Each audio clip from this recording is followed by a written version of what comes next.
everybody. It's a bit later in the day for news, but we are going to get to it. I just had some stuff to do this morning. But anyway, we'll get to it now. So...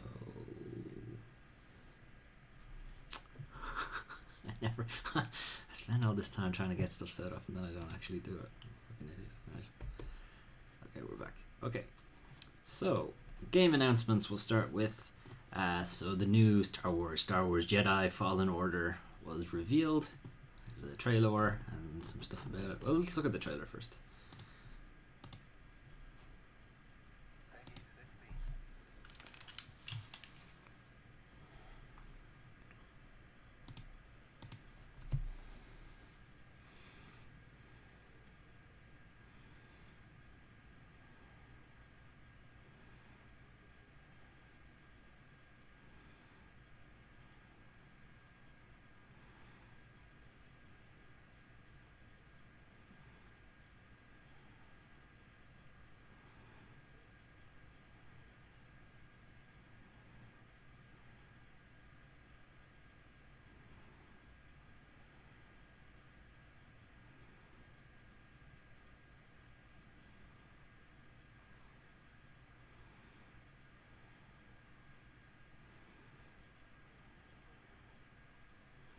That's a big lightsaber.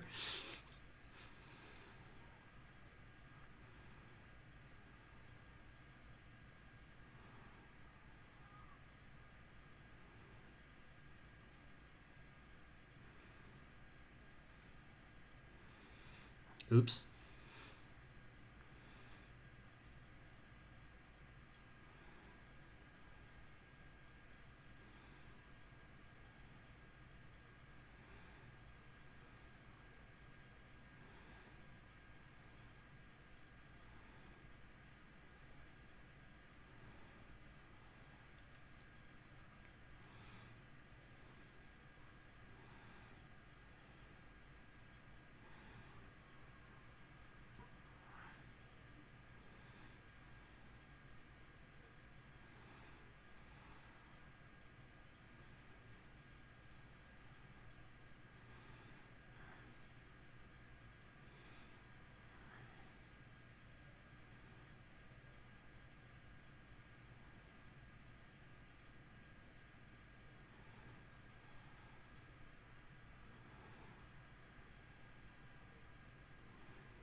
Right.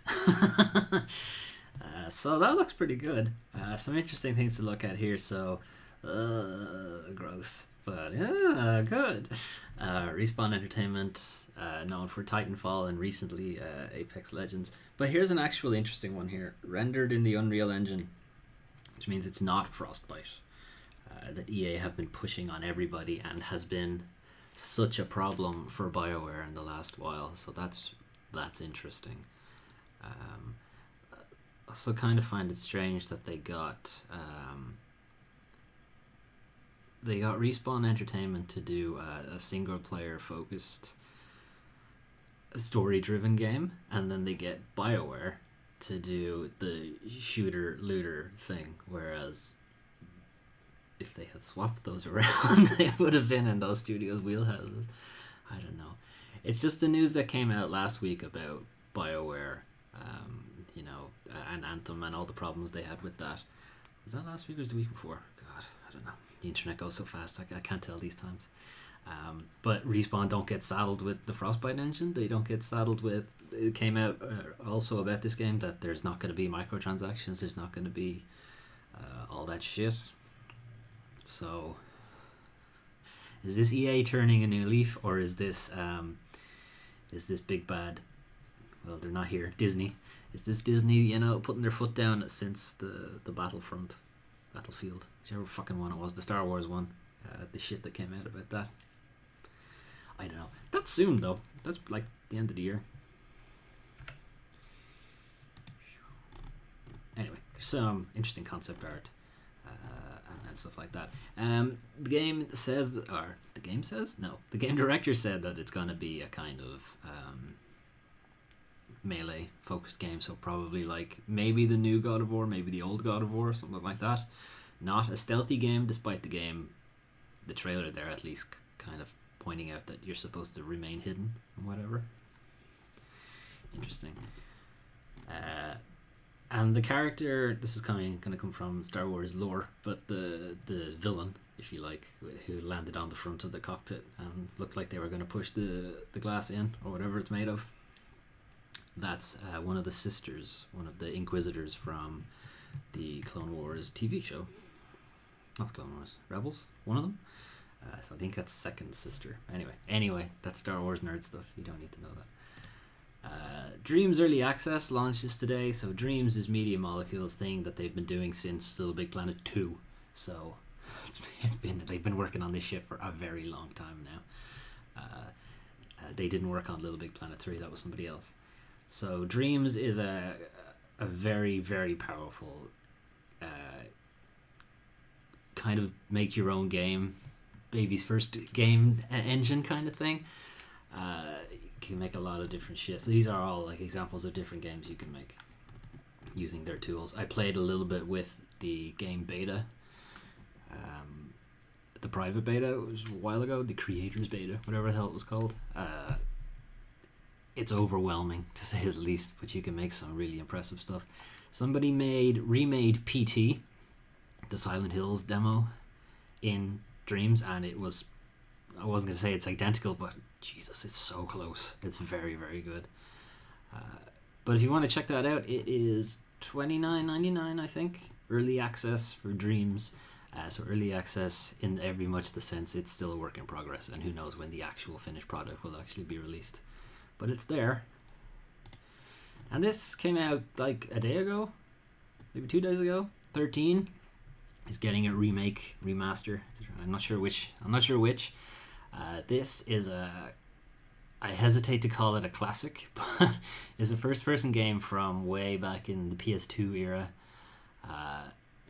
Kind of cel-shaded look to it. Maybe it is a full remake. But we're gonna have a look at the trailer anyway. You'll get an idea of what I'm talking about. I haven't seen this trailer. I had seen the Star Wars trailer already, but I haven't seen this trailer yet.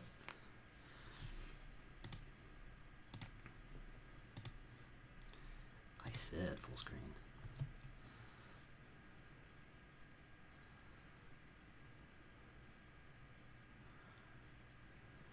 Right in the balls. No?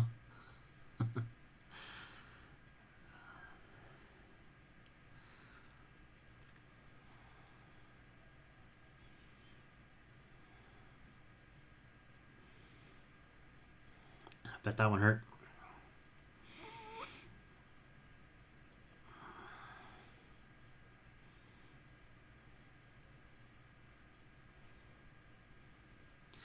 Okay, that actually told us very fucking little about the game.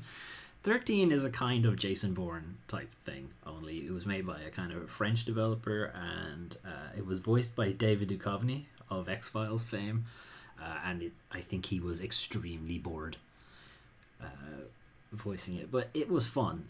It had some really interesting art style. It was cel-shaded before cel-shaded kind of really went anywhere. Borderlands kind of went with it, but this was kind of before that, PS2, so it would have been well before it. I thought it was really fun, if a bit janky, but I'm excited to play this again. Hopefully it'll see more people.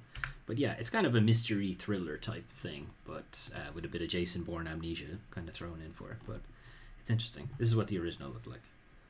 Hopefully the remake will look a little bit better than that. Right, some other bigger news. Sony gave out some details about the PlayStation 5. We all knew it was coming. It's been 6-7 years since the PS4 release, so you know, clockwork, planned obsolescence, all that jazz. Not a lot of details. So the basic ones is it'll have a new fancy GPU with all these things. Gen AMD Ryzen with 8 cores and whatever that all that means. I don't know. Ray tracing and 3D audio. Ray tracing is kind of all the rage at the moment in the graphics world. Most games use a technique called ray casting, which is I'll give you the high level version of it, but you fire a ray from the camera, which would be the player's eyeballs, but fly right into the camera. Wherever it hits the scene, you then project it back where it might bounce off other things in the environment, and depending on how good your GPU is or CPU is, how many bounces you want to actually take into account for what color the player should see, what specularity they should see, how bright it is, how smooth the surface is, and all that jazz. So back to all the points, and then you trace it all the way back. Boom. Ray tracing kind of takes a hell of a lot more of that into account rather than going from the camera. It goes from incident lights, so a lot of them around the scene, and bounce back into the camera. It's a lot of work to put on top of your computer to do that at 60 frames a second. That's kind of nuts. Not that many games support it even right now, so it'd be interesting to see where they go with that. I don't need these. I'll take them off. Some other things: 3D audio, binaural audio. A lot of games already have that, or an approximation of it. In any case, Hellblade does it very, very well. You should definitely wear headphones if you're going to play Hellblade. Some other things: an SSD. I mean, the PS4's hard drive is already easily swapped out for an SSD, so that's not that big a deal. But the fact that it comes with one, and developers can expect that you'll have one, which is actually the more interesting one, so they can plan around that. And then 8K graphical support. I mean, Tom Phillips here goes into to say that not that many TVs even exist that can do 8K. Never mind needing a console for it. So I don't know. Probably not this year for the console release. More than likely, I would think next year, or potentially the year, maybe early in 2021. But I would think 2020. I'd say they're aiming for Christmas around then. Since Sony aren't at E3 this year, I guess it doesn't matter when they release this news. They wanted to get out ahead of Xbox or whoever they're competing with it now. I don't know. But not to be somewhat outdone, Microsoft revealed the Xbox One S All Digital Edition, and it'll be out in May. And they say sad for some reason. Oh, see, All Digital. Okay, yeah, fine. That's fine. SAID it should really be. And this trailer doesn't work, but it's fine. All it is the Xbox One S, so the budget version of the Xbox One, without a disc tray. That's pretty much, you're actually paying to have things taken out of it. But Xbone sad. How terrible. This is the price it's going for. So $250, €250. Exchange rates, you fucks. It should be much cheaper than that. £200 sterling. That's about how much you'd get for an Xbox One S. Even say it here. You're getting, it's like €50. Does the disc tray cost €50? I don't know. But yeah, I'd say you could even get I'd say that's like the Aurora Peak. Like, there's plenty of shops that will do lower than that.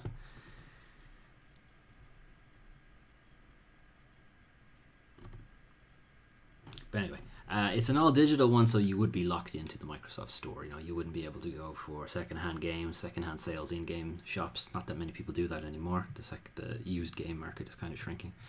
But yeah, there have been attempts at this before.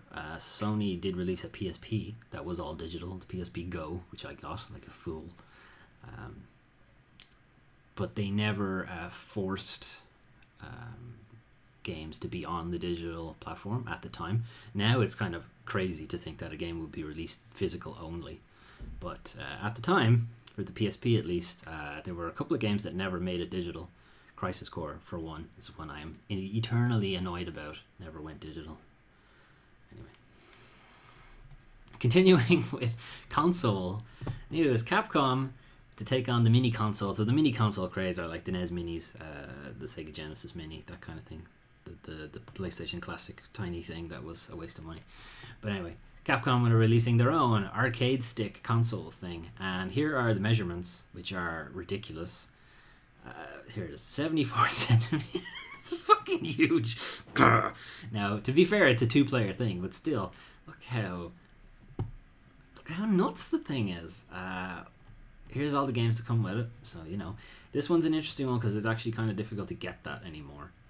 So the fact that there is a way to play it now, one would think that they should just put this on the store, but there you go. It's £200, which is nuts. But the reason it's called, the reason it costs that much is because of this.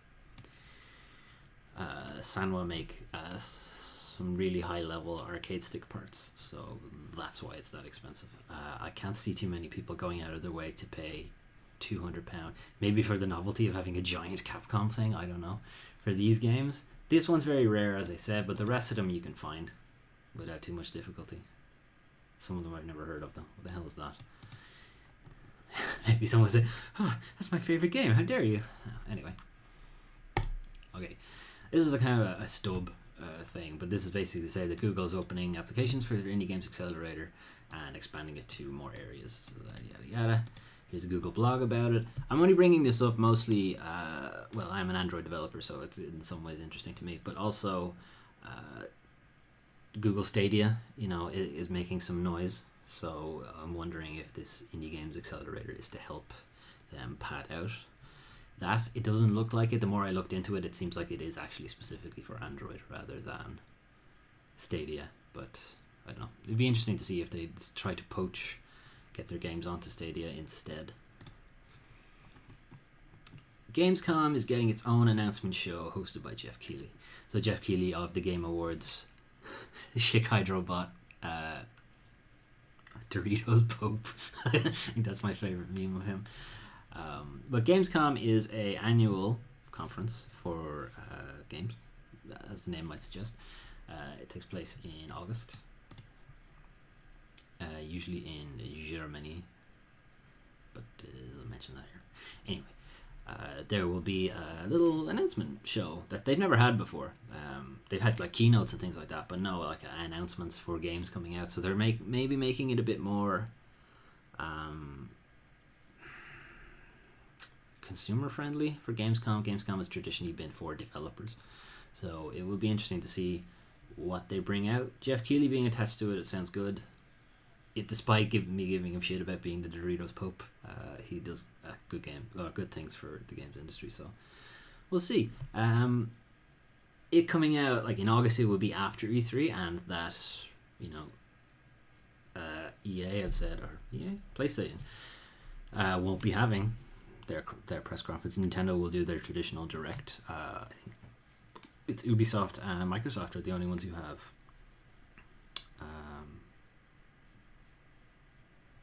press conference at E3. Bethesda, maybe. I don't think they have a whole lot to say. Maybe they'll come out and say, I'm sorry about Fallout 76. Who knows? Okay, shitty industry news time. It always has to happen at some point. This is why I do these things. FIFA 19 Ultimate Team players in uproar after EA makes some cards virtually extinct. Ronaldo. Ugh. Okay, so there's a lot here to process, and if you're interested in FIFA Ultimate stuff, you should probably read the article. You may also already be aware of this, and I will just butcher everything, the news I have to come out with here. But this is basically the issue here, is this card and a couple of other cards are extinct, is the way they're putting it. Basically, they are unobtainable by 99.999999% of the game player base. There are different ways that you can get cards, so you can do challenges, SBCs, squad building challenges. It says it there somewhere. It's written down there somewhere. There, where you can build up your squad and you trade in like 5 cards and you'll get 1 card or whatever. I don't know what the exchange rate is, but the idea is you give them cards and they'll give you out a different card of a better quality, hopefully. But some cards, like the one I mentioned, are considered so rare and so valuable in a market that EA controls that they couldn't possibly be in these challenges. No, we couldn't do that. They're too expensive. It wouldn't make sense. EA, you own the market. you dictate the prices. You dictate the rarity. You dictate the drop rate. All of that. Its ball is entirely in your own court. That's one way to get cards. The other way is to just have them drop out of packs. Again, this card, I believe, has a close to 0% or a functionally 0% drop rate. And the other way to get it is to go on their auction site and bid for it with football books or foot bucks. Try to say that too fast, I get banned. But can I see the bigger picture? Yeah. Buy now price was 15 million foot bucks. To put that in perspective, if you decided to grind for that, not put real money towards it, if you decided to just play the game and not spend that money on anything else, mind you, it would take you about 2 years. And FIFA is an annualized property, so you're talking double the actual shelf life of FIFA, of the game. So that's not really an option, and even then it's an auction. That number could go up. The other way to do it would be to just buy football coins or foot books. 15 million will cost you about 10 grand real money for a game that changes every year. This is just fucking stupid. That's not the only card that does that. There's plenty of other cards that do it too. There's a couple of comments here from different people who play Ultimate Team, but basically the idea here is EA just being shitty and basically wrapping up FIFA 19. They're not going to bother anymore. It's too close to FIFA 20 at this point. All of the things you would have bought anyway, all of these cards don't carry over. It's just disgusting. FIFA is by far their money maker. Like, easy. They make so much money off FIFA. They don't care about Anthem or Star Wars coming out, or Battlefront, Battlefield. Don't care. FIFA makes them ridiculous money. Continuing on with making ridiculous money, Take-Two boss gets big bonus if the company sells enough microtransactions and DLC. So this was coming out of a tax filing for Take-Two CEO to basically say that what it says, more or less. He gets restricted stock. That's more or less, it's there, like you have it kinda, but if you reach these quotas, we'll unlock it for you, and now you really have that thing. So they have quotas set for how much money to make through purely microtransactions and DLC. So they are, and by they I mean top brass at Take-Two. They're incentivized for these practices to do microtransactions, DLC, and what's the best way to sell that stuff? Chop up really important things in the game and change them out into microtransactions and DLC. This doesn't help. Fine, it's an incentive for the executives, but I don't think the developers get any of that. The player base certainly doesn't get any bonus out of that. This doesn't help anybody except the people who have too much money already. Anyway. Sony stopped Bungie's plans to add cross-platform character transfers to Destiny 2. So this goes back to like the crossplay issue in general. Most of the console manufacturers are for it because they're behind in the console war, if you like. But Sony are not. Sony are very protective of their network because it's shit and would probably fall apart if they showed it to anybody else. But basically, Bungie wanted to allow character transfers between all of their different things, so PC to PS4, Xbox to PS4, PS4 to PC, and so on, right? But Sony were like, no, we're not allowing that because we're shits. But mostly it's because we want people to associate Destiny with PS4, even if that means screwing over other players. I doubt they said that part somehow, but that's just shitty. That's just shitty practice. They could get more things from people jumping off Xbox and onto PS4 to go where the players are this generation anyway. PS4 is ahead, definitely. It's just shitty, honestly. But yeah, they've been on that about the whole cross-platform stuff. They're not budging, despite Fortnite and Epic and just probably throwing money at Sony to make Fortnite cross-platform. Or cross-network, rather. Alright, Devolver. Publishing Weedcraft Inc. has been a nightmare. So Weedcraft Inc. is a tycoon game that's being published by Devolver Digital. It's on PC at the moment, where you know tycoons games are like Roller Coaster Tycoon and SimCity and all that thing, where you have a weed empire that you need to build up, things like that. But it's been a really big problem because marijuana is still illegal in a lot of places. So making a game around it has been an issue. Never mind that there are plenty of games where you just kill people, and I'm fairly certain murder is still illegal. Whatever.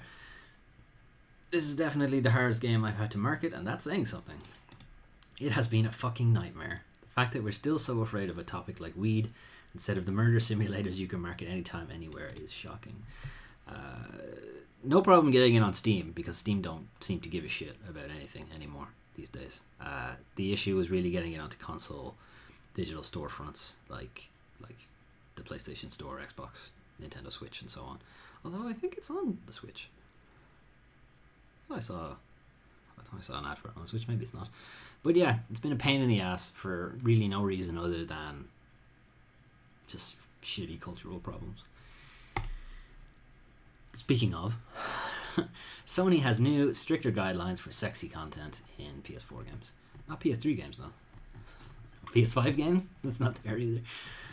So this has come, it's not really ever been announced, but it's always been sort of assumed that Sony, at some point in the last year, have adopted prudish policies around sexy stuff in video games. But they eventually got someone to go on the record for it. Wall Street Journal has an article about it. I won't link to that because paywall, but feel free to look for it yourself. But the basic issue is two things. It's two things that they point to. I would argue that they're not an issue, but whatever. That's what they're going to use as scapegoats. One scapegoat they're using is the hashtag #MeToo, which I'm sure you should be familiar with. If you're not, fucking look it up. You know, ubiquitous sexual harassment in various industries. And Sony don't want to be caught in that for, showing underpants or something. I don't know.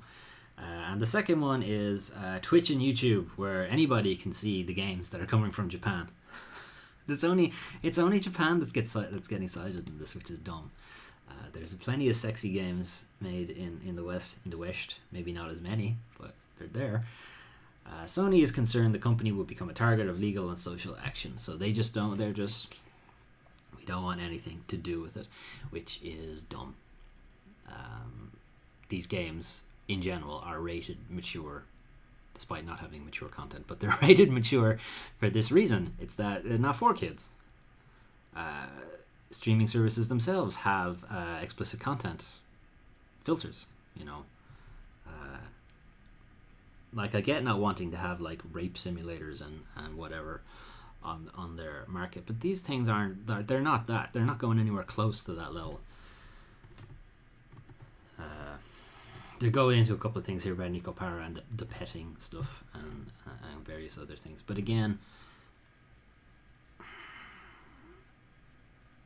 it's not up to you to police these things. People can play the games they want to play. They're not showing things that are absolutely,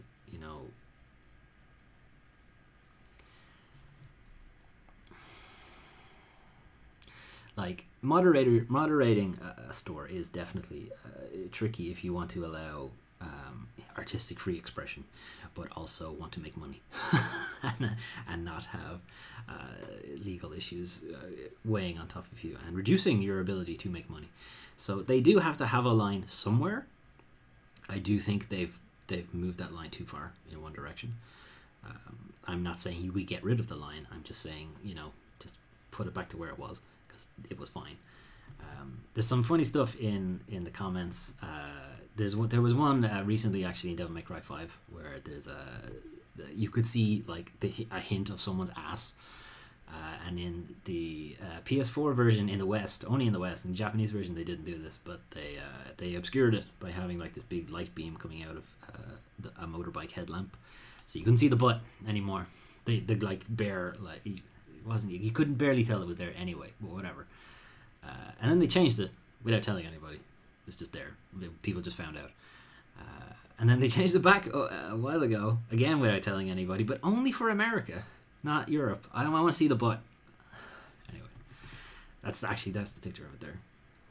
That's what it looks like. You could like a bear. I'm pointing at the screen that you can't see. It's just barely a butt. But the comments are pretty funny here. Apologies for horrible gruesomeness from Mortal Kombat, but this is okay. Sony have no problem with this shit. That's fine. Baraka is fucking gross. And then the brain. But this is also an example of it. This is the PC version. Don't make that too big. This is the Switch version. The PS4 version is arguably ridiculous in that stance. But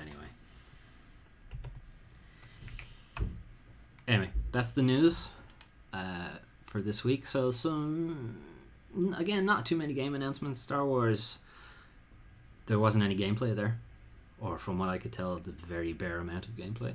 So who knows how the game will actually turn out.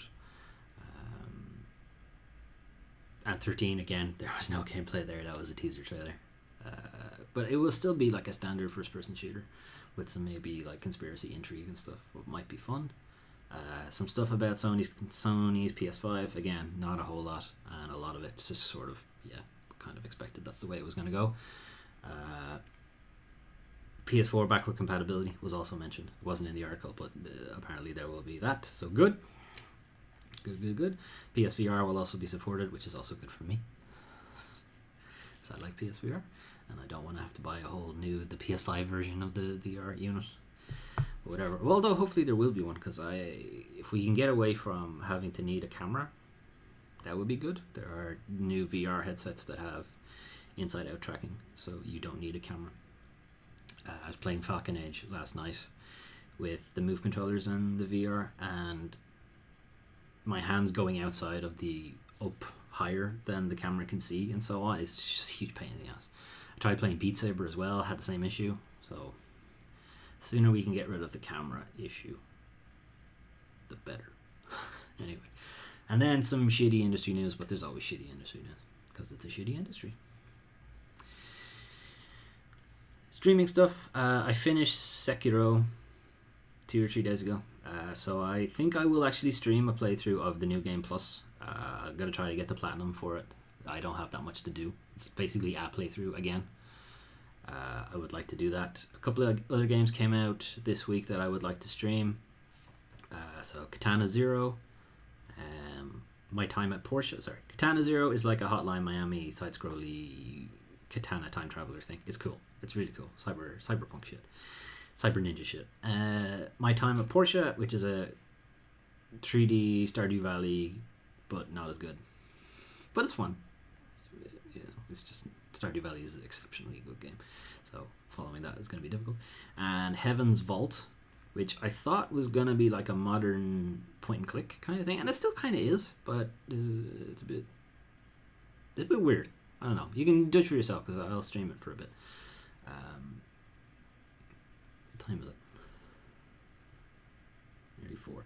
So, yeah, I think I'll have a look at My Time at Porsche in maybe half an hour. Say 3:30. And feel free to join me for that. If not, there will be other streamy things over the weekend. It's a long weekend here in Ireland for the Easter break, so I'm hoping to do a good bit of streaming over it. Otherwise, I'll see you. Thanks for coming out, and I'll see you guys in a bit, or I'll see you guys later. This button.